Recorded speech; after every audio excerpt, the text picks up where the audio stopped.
Hey guys, welcome back to Illusion Connect. In today's video, we have two new banners up on global servers. If you started at launch, I'm just going to keep covering these as they come onto mine. And for other people, you will get these eventually because banners are decided by the age of your account. So these will come around. We do have the Gagaku and Ashwaya and Fenebeth and Selena. So let's get into it.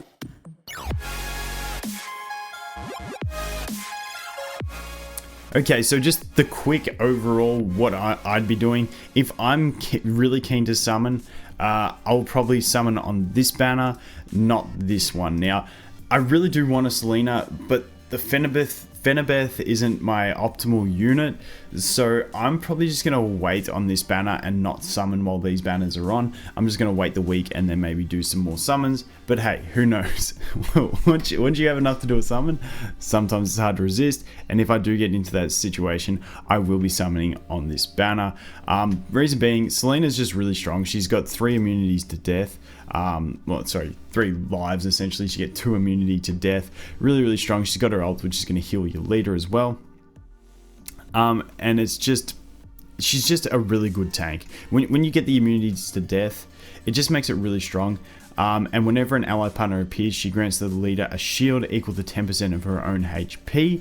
So that's when you have a high energy cost team, and that starts happening like sort of later game when you start getting a bunch more SSRs built up, because they just inherently have higher energy costs. So she can be using a team like that for that ability as well. But even if not, she's got the immunities to death, really nice, a bit of healing for your leader, which is always important. So she's just a really nice tank.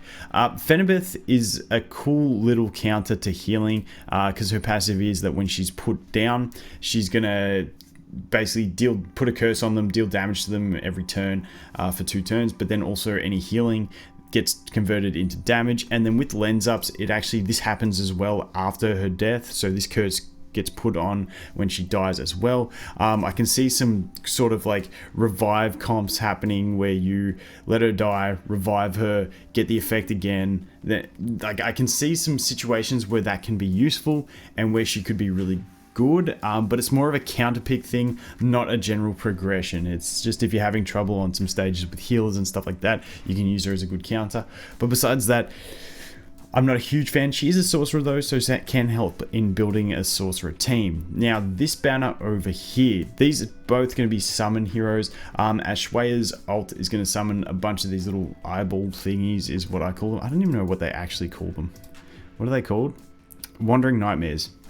Anyway, she's going to summon these things, and when they die, they're going to deal damage to sorcerer partners. Now, there's a lot of heroes or partners in this game that seem to want to counter sorcerer partners, and that's because sorcerer teams are really strong towards the late game, and I think they've just been trying to implement ways to counter them. So, good counter pick against sorcerer teams, because obviously sorcerers are going to have a bunch of AoE. She's going to flood the field with these things.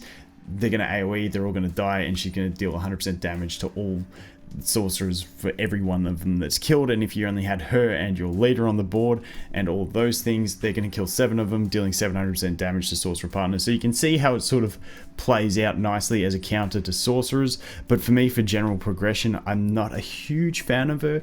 But once again, that's just me personally. If you like her, go nuts. And then a Gagaku, she can be cool. It's just trying to make her work properly. So this one, she does column damage. Column damage I always do like, being able to hit the leader, and summons 3 spirit foxes to the battle. Now, when these spirit foxes die, they're going to deal damage to the enemy with the lowest HP.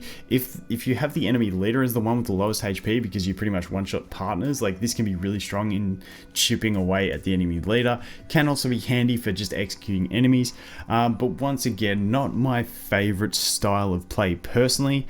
So maybe it might just be that I haven't got the right teams working with these guys, but they're not on my #1 list. They're more sort of future partners that I'll work on in the future as niche units for certain situations, whereas something like a Selena is just really good.